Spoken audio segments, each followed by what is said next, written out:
All right, enough Classico. How about some quick hits instead? Let's go, Gab. Jules, it's ironic that it should end this way. Yeah. Erik ten Hag has been Oh no! Why?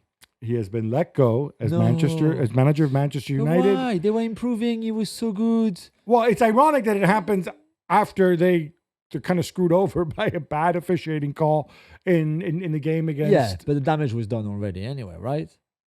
I just find it weird that such a great manager who wins trophies all the time, like he says, that plays such a nice brand of football with a defined style, is getting sacked, Finally, Right. finally. He was not good enough. The last 18 months have been really poor. He was mediocre. There was no style to this team. It's the right thing. There's something they should have done in the summer, even after they won the FA Cup, because last season was a bad one already. So Yeah, I think it's pretty obvious. There's a big lack of joined up thinking. The reason I don't like this sacking now is because, as you said, it should have. If you're going to do it, it should have happened before. Instead, they gave him they extended his Yeah. contract. I don't. Tuchel is no longer an option no. unless he's got some magical out clause from. Imagine that. from the- Hello, England? Yeah, not for me anymore. I think there's going to be much more reaction to this. I just think back to his words, right? Lies and fairy tales about his job being in danger. He said that 2 weeks ago. Yeah, right. He was in denial completely. And so who do you think now could come next to replace him? I'm going to go, So Ruud van Nistelrooy is the club has announced that Ruud van Nistelrooy is the interim coach. okay.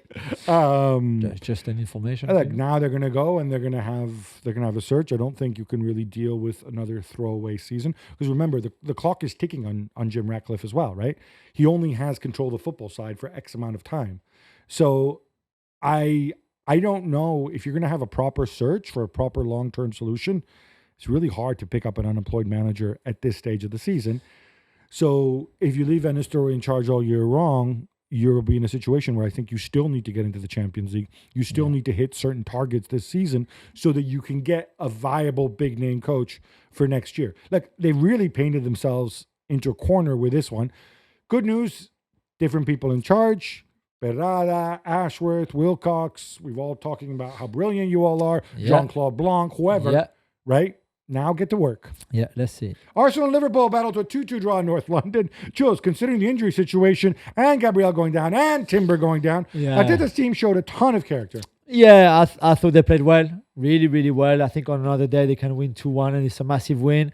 So I can understand the frustration because you had no Saliba, no Odegaard, no Calafiori, because you played the last 20 minutes with a back four of Partey, White, Kivior and Lewis Kelly. And that's when you make a mistake as well that cost you that second goal and cost you 2 points and the draw. But I think there's still a lot of positive to be taken. I thought they played well, and despite not winning, and again, there's not much between them two. There's not much between City and Arsenal. There will not be much between Liverpool and City when they play each other on December 1st because they are the three best teams by far in this league. But when you're 2-1 up with 10 minutes to go at home, even with a proper makeshift back four, you should see the game out, I guess. Yeah, I was wondering why he didn't send on maybe the wingers just for energy a little bit earlier. But then again, I also realized he probably had a situation with his substitution slots because he had to eat up two of them for Gabriel and Timber. And that might be something that he might want to revisit. Yeah, definitely. And Arne Slot, Gabby, decided to switch to a 4-3-3 formation for this game, before the game, dropping Szoboszlai to the bench. Were you a bit surprised? Arne Slot, best bald Dutch manager in the world. We're in agreement. Far now, yeah. I'm not that surprised. I'm not surprised because Curtis Jones, I thought, played really, really well in the last outing. And I think he said something which, to me, was very humbling, right? Everybody was praising Liverpool. There's this tremendous run from the start of the season.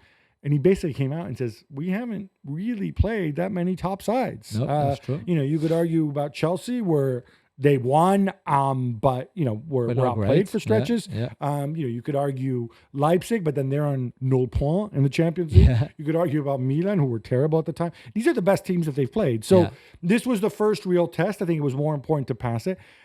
And look, Jules, we've learned from Arne Slot. We know that the days of Klopp are over. He has a different approach. It is a far more pragmatic approach.